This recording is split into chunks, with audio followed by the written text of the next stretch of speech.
Hello दोस्तों, नमस्कार। इतिहास विषय से संबंधित आज हम 91 से स्टार्ट करेंगे और 90 हमारे क्वेश्चन कंप्लीट हो गए थे।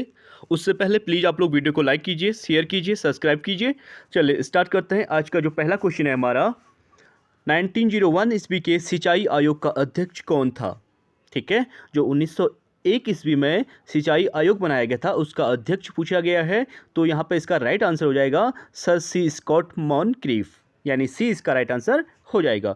आप देख सकते हैं कर्जन ने कृषि एवं भूमि व्यवस्था के सुधार के लिए, यानी कृषि और भूमि सुधार के लॉर्ड कर्जन को जाना जाता है। और भूमि व्यवस्था के सुधार के लिए कर्जन ने जो उपाय किए थे उनसे नई नहरों के निर्माण हेतु सुझाव देने के लिए सर कॉलिन स्कॉट मॉनक्रीफ की अध्यक्षता में 1901 ईस्वी में एक सिंचाई आयोग की स्थापना की गई थी। और 1904 ईस्वी में किसानों को ऋण उपलब्ध कराने के लिए एक सहकारी उधार समिति अधिनियम पारित किया गया। और 1905 ईस्वी में पूसा कृषि अनुसंधान की स्थापना की गई थी। अगला क्वेश्चन है, वैदिक काल में निष्क क्या था? मोस्ट इंपोर्टेंट क्वेश्चन है। निष्क का संबंध वैदिक काल में आभूषण से लिया जाता है, यानी सी इसका राइट आंसर हो जाएगा। वैदिक काल में हिरण्य एवं सुवर्ण शब्द का प्रयोग सोने के लिए किया जाता था। निष्क सोने का एक आभूषण होता था। अगला क्वेश्चन है हमारा, स्वराज मेरा जन्म सिद्ध अधिकार है और मैं इसे लेकर रहूँगा, निम्नलिखित में से किसने कहा था? तो स्वराज मेरा जन्म सिद्ध अधिकार है, मैं इसे लेकर रहूँगा, ये कहा था बाल गंगाधर तिलक, यानी लोकमान्य तिलक। डी इसका राइट आंसर हो जाएगा। आप देख सकते हैं भारत के बेताज बादशाह एवं हिंदू राष्ट्रवाद के पिता, मोस्ट इंपोर्टेंट है, भारत का बेताज बादशाह किसे कहा जाता है? क्वेश्चन पूछा जाता है। हिंदू राष्ट्रवाद का पिता किस नाम किसे कहा जाता है, ये भी पूछा जाता है। तो प्रसिद्ध बाल गंगाधर तिलक का जन्म महाराष्ट्र में हुआ था। इन्होंने ही सबसे पहले स्वराज की स्पष्ट मांग की और कहा कि स्वराज मेरा जन्म सिद्ध अधिकार है और मैं इसे लेकर रहूँगा। इन्होंने 1916 ईस्वी में पूना में होम रूल लीग नामक आंदोलन चलाया था। वैलेंटाइन सिरोल ने इन्हें भारतीय अशांति का जनक कहा था। मोस्ट इंपोर्टेंट, ये क्वेश्चन भी बहुत बार टीजीटी पीजीटी में पूछा गया है कि बाल गंगाधर तिलक को भारतीय अशांति का जनक किसने कहा था? तो इसका राइट आंसर हो जाएगा वैलेंटाइन सिरोल के द्वारा। अगला क्वेश्चन है हमारा, बाबर की मृत्यु किस स्थान पर हुई थी? तो बाबर की जो मृत्यु हुई थी आगरा में हुई थी, यानी सी इसका राइट आंसर हो जाएगा। 1526 ईस्वी में पानीपत के युद्ध में इब्राहिम लोदी को पराजित करके बाबर ने मुगल वंश की नींव डाली थी। और 26 दिसंबर 1930 ईस्वी को बाबर की मृत्यु के पश्चात उसे आगरा के आराम बाग में दफनाया गया था, लेकिन बाद में उसे वहां से काबुल ले जाकर यानी अफगानिस्तान में दफनाया गया था। अगला क्वेश्चन हमारा, निम्नलिखित में से किस वेद में आहुति यानी बलिदान संबंधी सूत्र समाहित हैं? मोस्ट इंपोर्टेंट है, किस वेद में आहुति संबंधी सूत्र जो है समाहित हैं? वो हैं यजुर्वेद में, यानी डी इसका राइट आंसर हो जाएगा। आप देख सकते हैं यजुर्वेद के अनुसार अधर्व्यु यानी याज्ञिक कर्मकांड की विधियों का समुचित रूप से अनुष्ठान करते थे। यजुर्वेद में याज्ञिक कर्मकांड करते समय आहुति यानी बलिदान दी जाती थी। ऋग्वेद में वेद मंत्रों द्वारा देवताओं का आह्वान किया जाता था। सामवेद में उद्गाता वर्ग के पुरोहित पक्ष में साम का गायन करते थे। अथर्ववेद संपूर्ण यज्ञीय प्रक्रिया का निरीक्षण करता था। माध्यमिक शिक्षा सेवा चयन आयोग ने इसका उत्तर जो है ऋग्वेद माना है, लेकिन राइट आंसर इसका यजुर्वेद होना चाहिए। अगला क्वेश्चन हमारा, बंगाल विभाजन के बाद पूर्वी बंगाल का प्रथम गवर्नर कौन बना? तो बंगाल विभाजन के बाद जो पूर्वी बंगाल का प्रथम गवर्नर बना था वो था ब्लॉमफील्ड फूलर, यानी ए इसका राइट आंसर हो जाएगा। बंगाल विभाजन 1905 ईस्वी में लॉर्ड कर्जन के समय हुआ था और 1905 ईस्वी में एक पूर्वी बंगाल और दूसरा पश्चिमी बंगाल हो गया, और पश्चिमी बंगाल का मतलब है पाकिस्तान। और पूर्वी बंगाल का प्रथम गवर्नर जो है ब्लॉमफील्ड फुलर था। पश्चिमी बंगाल का गवर्नर राज्य सरकार के नियंत्रण में था। अगला हमारा, निम्नलिखित में से कौन कलकत्ता विश्वविद्यालय का प्रथम भारतीय उपकुलपति था? तो कलकत्ता विश्वविद्यालय का जो प्रथम भारतीय उपकुलपति था वो थे आशुतोष मुखर्जी। ए इसका राइट आंसर हो जाएगा। आप देख सकते हैं आधुनिक बंगाल के निर्माता के रूप में आशुतोष मुखर्जी को चुना जाता है। मुखर्जी प्रथम भारतीय थे जिन्होंने रॉयल कमीशन यानी सैडलर आयोग, ठीक है, सैडलर आयोग पूछा जाता है, के सदस्य की हैसियत से संपूर्ण भारत का भ्रमण किया। करजन ने भारतीय विश्वविद्यालय अधिनियम द्वारा उच्च शिक्षा पर रोक लगाना चाहा। मुखर्जी ने उसी अधिनियम के सहारे कलकत्ता विश्वविद्यालय को परीक्षा लेने वाली संस्था से ऊपर उठाकर उच्चतम स्नातकोत्तर शिक्षा देने वाली संस्था बना दिया और बाद में मुखर्जी इसके वाइस चांसलर भी बने थे। अगले क्वेश्चन की बात करेंगे, शिवाजी का राज्याभिषेक कहाँ और कब हुआ था? तो शिवाजी का राज्याभिषेक हुआ था रायगढ़ में 1674 में। डी इसका राइट आंसर हो जाएगा। मोस्ट इंपोर्टेंट क्वेश्चन है, आप इसे देख सकते हैं। शिवाजी का जन्म जो है 20 अप्रैल 1627 ईस्वी में पूना के निकट शिवनेर के दुर्ग में हुआ था और उनके पिता का नाम शाहजी भोंसले और माता का नाम जीजाबाई था। और 14 जून 1674 ईस्वी को शिवाजी ने काशी के प्रसिद्ध विद्वान गंगा भट्ट से अपना राज्याभिषेक रायगढ़ में करवाया था और छत्रपति की उपाधि धारण की थी। शिवाजी ने अपने अंतिम समय में बीजापुर को मुगलों के विरुद्ध सहायता दी और 12 अप्रैल 1680 ईस्वी को शिवाजी की मृत्यु हो जाती है। अगला क्वेश्चन है हमारा, किस उपनिषद में चारों आश्रमों का सर्वप्रथम उल्लेख आया है? Most important question, TGT PGT में पूछा गया है। तो चारों जो आश्रम हैं हमारे, ठीक है, पहला कौन सा हो गया? गृहस्थ आश्रम, उसके बाद वानप्रस्थ आश्रम, ठीक है, उसके बाद संन्यास आश्रम और उसके बाद जो है चार आश्रमों का जो उल्लेख किया गया है, इसमें जो है चौथा जो हो जाएगा, आप देख सकते हैं तीनों आश्रमों का उल्लेख सर्वप्रथम जो मिला है छांदोग्य उपनिषद में मिलता है। ठीक है, ये इंपॉर्टेंट है, छांदोग्य उपनिषद। तो चारों आश्रमों का वर्णन सर्वप्रथम जो है जाबालो उपनिषद में मिलता है। और तीन आश्रमों की बात करें तो छांदोग्य उपनिषद में और चारों की बात करें तो जाबालो उपनिषद में मिलता है। उत्तर वैदिक काल में ही बहुदेववाद, वासुदेववाद संप्रदाय एवं षड दर्शनों यानी सांख्य, योग, न्याय, वैशेषिक, पूर्ण मीमांसा और उत्तर मीमांसा का बीजारोपण हुआ था। अगले क्वेश्चन की बात करेंगे, अशोक के सबसे पहले, यहाँ पे जो आश्रमों की बात कर रहे थे हम, गृहस्थ आश्रम से स्टार्ट नहीं होता है, सबसे पहले होता है ब्रह्मचर्य आश्रम। ठीक है, ब्रह्मचर्य आश्रम के बाद होगा आपका गृहस्थ आश्रम, गृहस्थ आश्रम के बाद आपका वानप्रस्थ आश्रम और उसके बाद अंतिम जो होगा संन्यास आश्रम। यानी पहले तीन का उल्लेख छांदोग्य उपनिषद में किया गया है और बाकी चारों का एक साथ जो है जाबालो उपनिषद में किया गया है। इंपॉर्टेंट है, यहाँ से क्वेश्चन पूछा जाता है। अगला क्वेश्चन है हमारा, अशोक के निम्नलिखित किस अभिलेख में दक्षिण भारत के 5 राज्यों का उल्लेख मिलता है? तो अशोक के कौन से अभिलेख में दक्षिण भारत के 5 राज्यों का उल्लेख मिलता है? तो वो शिलालेख था शिलालेख सेकेंड। ठीक है, अशोक के कुल 13 शिलालेख थे, तो उसमें से इसका जो है 5 राज्यों का उल्लेख सेकेंड वाले में मिलता है, यानी ए इसका राइट आंसर हो जाएगा। आप देख सकते हैं मौर्य वंश का सबसे महान शासक अशोक था और अशोक के विषय में अध्ययन करने के लिए उसके अभिलेख को पढ़ा जाता है और अशोक के 14 शिलालेखों का निर्माण करवाया था। ठीक है, यहाँ पे 14 दिया गया है और अशोक के द्वितीय शिलालेख में दक्षिण भारत के 5 राज्यों का उल्लेख है, जिसमें चेर, चोल, पांड्य, सत्यपुत एवं ताम्रपर्णी ये हैं। जो श्रीलंका द्वितीय शिलालेख में ही पशु चिकित्सा एवं मानव चिकित्सा और लोक कल्याणकारी का उल्लेख किया गया है।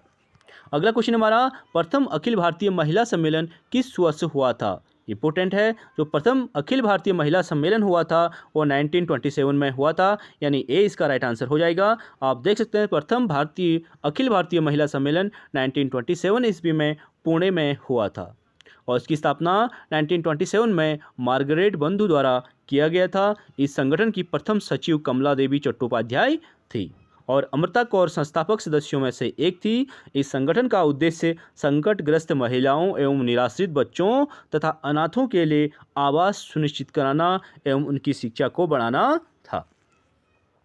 अगला क्वेश्चन है हमारा, निम्नलिखित में से कौन स्वतंत्र अवध प्रांत का संस्थापक था? तो स्वतंत्र अवध प्रांत का जो संस्थापक था शहादत अली खान था। बी इसका राइट आंसर हो जाएगा। आप देख सकते हैं पश्चिम के कन्नौज से लेकर पूर्व में कर्मनासा नदी तक फैला अवध का सूबा एक विस्तृत एवं समृद्धशाली क्षेत्र था।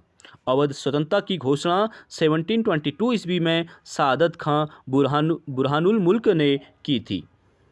ठीक है, आप इसे नोट डाउन कर सकते हैं। अवध स्वतंत्रता घोषणा की जो है 1722 ईस्वी में सादत खां बुरहान मुल्क ने की थी, और सादत खां ने नादिर शाह के आक्रमण के समय शाही मामलों में महत्वपूर्ण भूमिका का निर्वाह किया था। अपने नाम और सम्मान की रक्षा के लिए सादत खां ने आत्महत्या कर ली थी। अगला क्वेश्चन है हमारा, प्रसिद्ध चित्रकार मंसूर किस शासक का दरबारी था? तो मंसूर किसका दरबारी था? जहांगीर का, यानी सी इसका राइट आंसर हो जाएगा। आप जो है मंसूर के बारे में देख सकते हैं। जहांगीर का काल जो है चित्रकला का चरमोत्कर्ष काल यानी स्वर्ण काल के रूप में भी जाना जाता है, और जहांगीर के काल का प्रसिद्ध जो चित्रकार था वो मंसूर था। इसकी उपाधि जो है जहांगीर ने इसको उपाधि दी थी नादिर उल अस्र की। यह पशु पक्षियों का चित्र बनाने में विशेषज्ञ था। ये भी पूछा जाता है कि मंसूर जो है कौन से चित्रों के लिए, चित्रकार के लिए प्रसिद्ध था? तो ये पशु पक्षियों के लिए, ठीक है। और यह पक्षियों का चित्र जो है बड़े ही मार्मिक ढंग से बनाता था। जहांगीर के काल में अन्य चित्रकार जैसे बिशनदास और अबुल हसन भी थे। अगला है हमारा, मनसबदारी व्यवस्था में मनसब का निम्नलिखित में से क्या तात्पर्य है? तो मनसब का तात्पर्य है एक पद, यानी मनसबदारी का मतलब है पद से। मनसबदारी व्यवस्था में मनसब का तात्पर्य एक पद है। मुगल सैन्य व्यवस्था का आधार मनसबदारी था। अकबर ने अपने शासनकाल के 11वें वर्ष इसे लागू किया था। यह मध्य एशिया के खलीफा अब्बास सईद के मनसब प्रणाली से प्रभावित था। मनसबदारी व्यवस्था का मुख्य आधार दशमलव प्रणाली के आधार पर अधिकारियों के पदों का विभाजन करना था। बाद में जहांगीर एवं शाहजहां ने इसमें सुधार कर इसे व्यवस्थित रूप में लागू किया था। अगला क्वेश्चन है, निम्नलिखित में से कौन एक ग्रंथ वैदिक कालीन रत्नियों की सूची का उल्लेख करता है? तो वैदिक कालीन रत्नियों की बात जो की गई है शतपथ ब्राह्मण में की गई है, यानी ए इसका राइट आंसर हो जाएगा। सबसे प्राचीन ब्राह्मण जो है शतपथ ब्राह्मण ही है। आप देख सकते हैं शतपथ ब्राह्मण ग्रंथ में वैदिक कालीन रत्नियों की सूची का उल्लेख मिलता है। शतपथ ब्राह्मण एवं तैत्तिरीय संहिता में इस काल में प्रथम श्रेणी के अधिकारियों की कुल संख्या 12 बताई गई है। ये प्रथम श्रेणी के अधिकारी रत्नी कहलाते थे, और रत्नियों की सूची में निम्नलिखित अधिकारियों का उल्लेख मिलता है, जैसे पुरोहित हो गया, या पुरोहित या ब्राह्मण। दूसरा सेनानी हो गया, ग्रामीणी हो गया, संग्रहिता, छत्ता, सूत, भागदूद, अछुआप, वावाता, परिवृत्ति, महिषी और राजिन्य, इनका उल्लेख किया गया है। अगला क्वेश्चन हमारा, शारदा बिल निम्नलिखित में से किससे संबंधित है? तो शारदा बिल का संबंध किससे है? विवाह की आयु से है, यानी ए इसका राइट आंसर हो जाएगा। आप देख सकते हैं लॉर्ड इरविन के समय में तृतीय अधिनियम शारदा अधिनियम 1929 ईस्वी में पारित किया गया, जिसमें लड़की के विवाह की आयु 14 तथा लड़के के विवाह की आयु जो है 18 वर्ष निर्धारित की गई थी। इंपॉर्टेंट है, यहाँ से शारदा अधिनियम में ये पूछा जाता है कि लड़के और लड़के की विवाह की आयु कितनी थी। टीजीटी में पूछा गया क्वेश्चन है। तो इस अधिनियम को पारित कराने का विशेष प्रयत्न अजमेर निवासी डॉक्टर हरिविलास शारदा ने किया था। अगले क्वेश्चन की बात करेंगे, निम्नलिखित राजदूतों में से किसने भागवत उपाधि धारण की थी? तो भागवत की उपाधि धारण करने वाले हेलियोडोरस थे, यानी 20 का राइट आंसर हो जाएगा। शुंग वंश के 9वें शासक भागभद्र यानी भागवत के शासन काल के 14वें वर्ष तक्षशिला के यवन शासक एंटियालकिड्स के राजदूत हेलियोडोरस ने विदिशा यानी ओडिशा, वर्तमान ओडिशा में वासुदेव के सम्मान में गरुड़ स्तंभ स्थापित किया था, और शुंग काल में संस्कृत भाषा का पुनरुत्थान हुआ। इसके उत्थान में महर्षि पतंजलि का विशेष योगदान था। अगला क्वेश्चन है हमारा, बागोर प्रथम काल का संबंध निम्नलिखित किस संस्कृति से है? तो बागोर प्रथम काल का जो संबंध है मध्य पाषाण काल से, बी इसका राइट आंसर हो जाएगा। बागोर पुरास्थल राजस्थान के भीलवाड़ा जिले में स्थित मध्य पाषाणकालीन पुरास्थल है। वर्ष 1968 से 70 ईस्वी के मध्य बी.एन. मिश्र द्वारा उत्खनन कार्य किया गया। यहाँ से मध्य पाषाणकालीन उपकरण के साथ साथ लौहकालीन उपकरण भी प्राप्त होते हैं।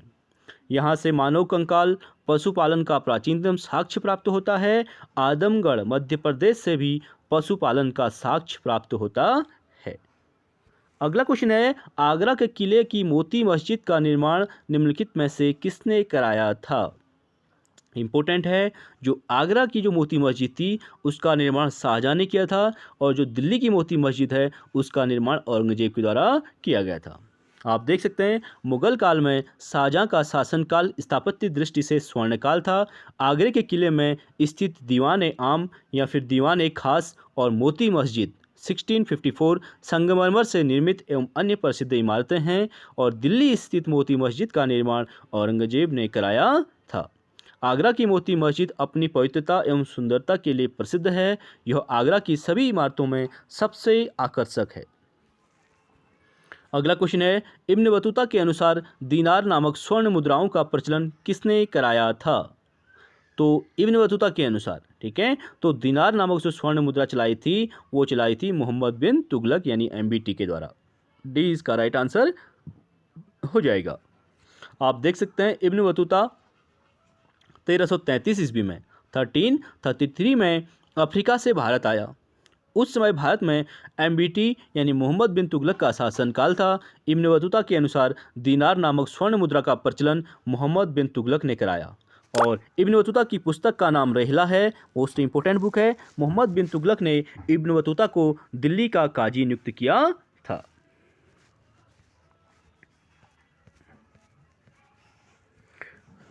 अगला क्वेश्चन है हमारा, निम्नलिखित किस नदी के तट पर महावीर स्वामी को कैवल्य प्राप्त हुआ था?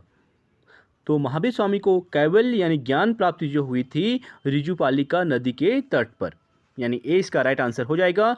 महावीर स्वामी जैनियों के 24वें तीर्थकर एवं जैन धर्म के वास्तविक संस्थापक थे। और महावीर ने 30 वर्ष की अवस्था में गृह त्याग किया था और 12 वर्ष तक कठोर तपस्या के बाद 42 वर्ष की अवस्था में महावीर को जुम्बिक ग्राम के समीप ऋजुपालिका के नदी के तट पर साल वृक्ष के नीचे, मोस्ट इंपोर्टेंट है, कौन से वृक्ष के नीचे भी पूछा गया है, तो साल वृक्ष के नीचे कैवल्य यानी सर्वोच्च ज्ञान प्राप्त हुआ था। ठीक है, और वहीं गौतम बुद्ध को जो है पीपल वृक्ष के नीचे हुआ था।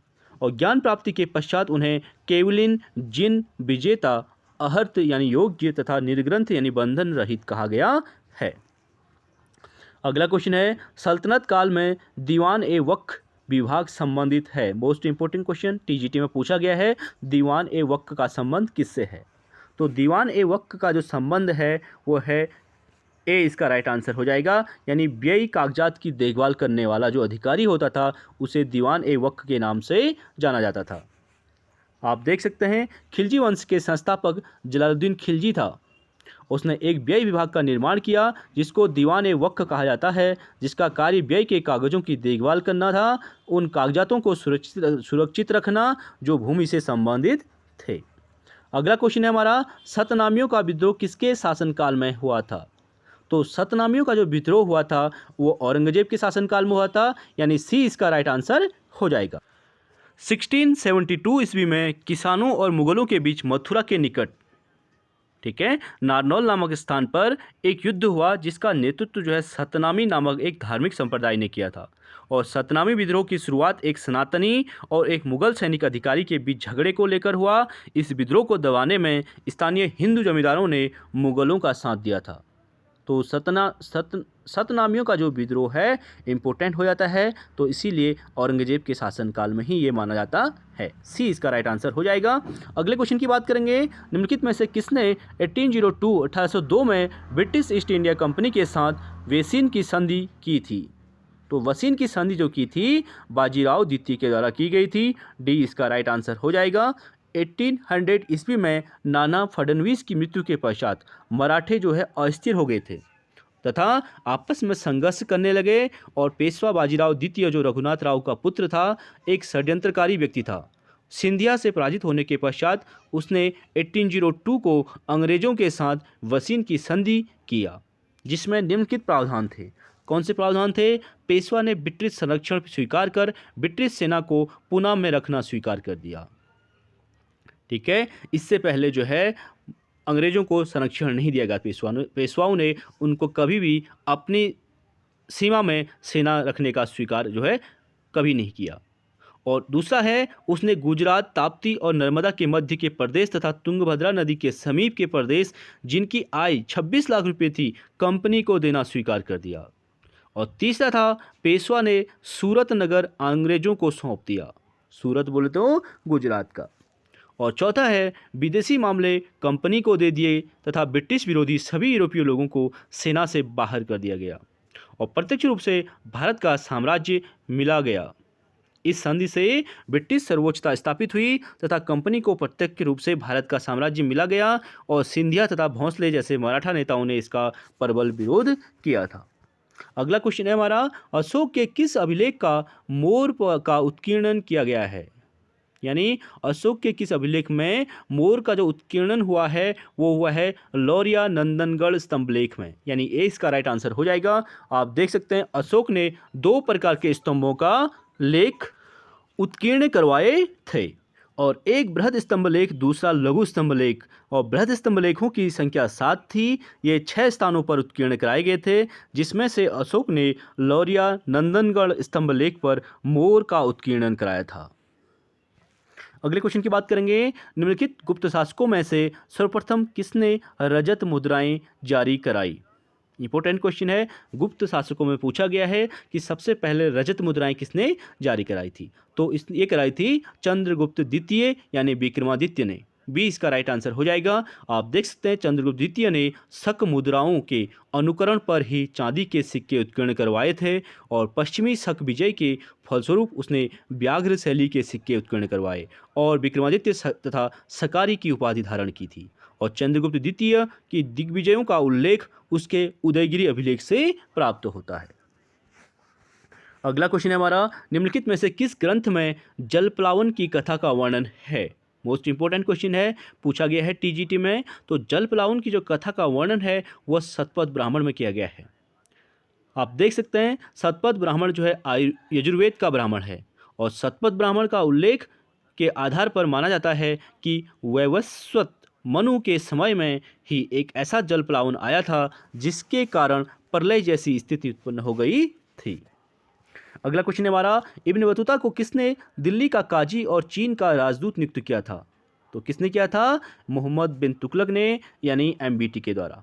इब्न बतूता जो है एक अफ्रीकी यात्री था जो मोहम्मद बिन तुगलक के शासनकाल में 1333 ईस्वी में भारत आया था और मोहम्मद बिन तुगलक ने उसका खूब स्वागत किया और दिल्ली का काजी नियुक्त किया और 1341 से 42 में इब्न बतूता सुल्तान के राजदूत की हैसियत से चीनी शासक तोमर तिमूर के दरबार में गया था।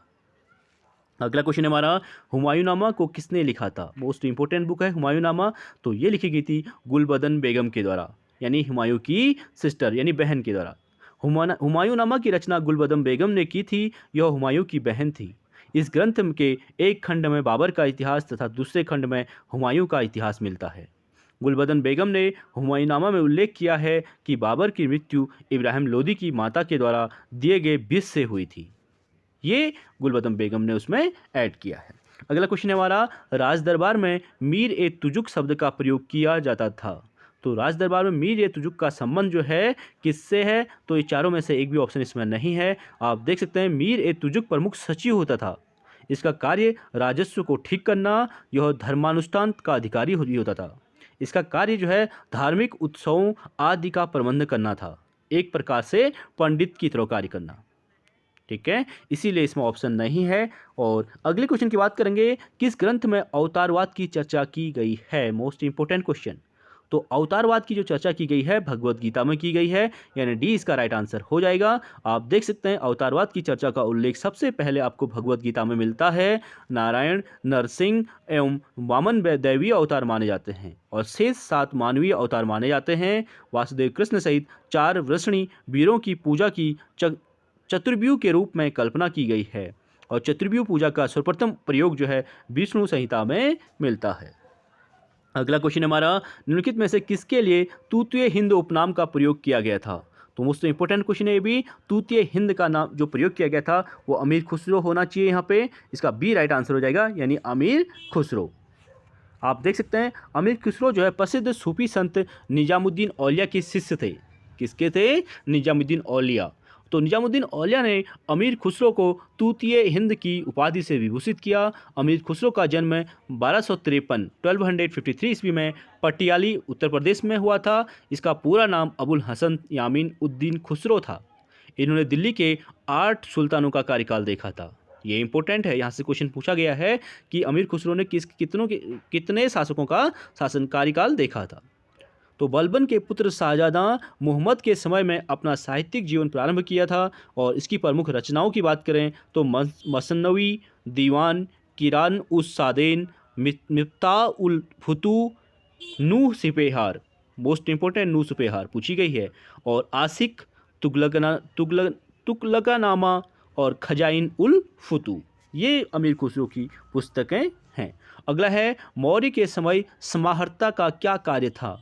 तो समाहर्ता का जो कार्य था वह राजस्व संग्रह करता था, यानी डी इसका राइट आंसर हो जाएगा, जो टैक्स वसूलता था। आप देख सकते हैं मौर्यों के समय में समाहर्ता का जो कार्य था राजस्व संग्रहकर्ता के रूप में जाना जाता है। मौर्यकालीन प्रशासन की जानकारी का स्रोत कौटिल्य का अर्थशास्त्र है। इसके अंतर्गत प्रशासन को विभिन्न विभागों में विभाजित किया गया था और विभाग को तीर्थ कहते थे। अर्थशास्त्र में 18 तीर्थों का उल्लेख मिलता है, जिसका केंद्रीय प्रशासन में मुख्य स्थान प्राप्त है।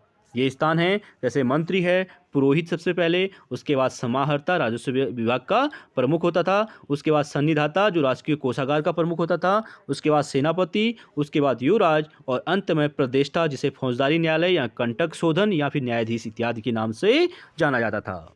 अगला है, हड़प्पा सभ्यता में निम्नलिखित में से किस लिपि का प्रयोग किया गया है। तो हड़प्पा सभ्यता में चित्रात्मक लिपि का प्रयोग किया गया है, इसीलिए इसको अभी तक नहीं पढ़ा गया है। बी इसका राइट आंसर हो जाएगा। आप देख सकते हैं हड़प्पा सभ्यता में चित्रात्मक लिपि का प्रयोग किया गया है। सिंधु लिपि में लगभग 64 मूल चिन्ह हैं एवं 250 से 400 तक के अक्षर हैं, जो सेलखड़ी की आयताकार मुहरों, तांबे की गुरिकाओं आदि पर मिलते हैं। सैंधव लिपि मूल रूप से देसी है और उसका पश्चिमी एशिया की लिपियों से कोई संबंध नहीं है। हड़प्पा लिपि जो है भाव चित्रात्मक है। अगला क्वेश्चन है हमारा, निम्नलिखित में से किसने कलकत्ता में द नेशनल एसोसिएशन की स्थापना की थी। तो कलकत्ता में द नेशनल एसोसिएशन की स्थापना जो की थी सुरेंद्र नाथ बनर्जी के द्वारा की गई थी, यानी सी इसका राइट आंसर हो जाएगा। आप देख सकते हैं स्वतंत्र विचारों के कारण सिविल सर्विसेज से एस.एन. बनर्जी को सेवा से निकाल दिया गया था। इन्होंने तत्काल भारतीय समाज को अपनी समस्या निवारण हेतु 1876 ईस्वी में कलकत्ता में इंडिया एसोसिएशन की स्थापना की, जिसने भारतीय जनपद सेवा आंदोलन के अतिरिक्त वर्नाकुलर प्रेस एक्ट तथा आर्म्स एक्ट का विरोध किया। और सुरेंद्र नाथ बनर्जी ने द नेशनल एसोसिएशन की भी स्थापना की थी। तो चलिए फ्रेंड्स, आज के लिए इतना ही, बाकी नेक्स्ट क्लास में करेंगे। आई होप वीडियो आप लोगों को पसंद आई होगी। प्लीज़ वीडियो को लाइक कीजिए, शेयर कीजिए, सब्सक्राइब कीजिए। Thank you so much.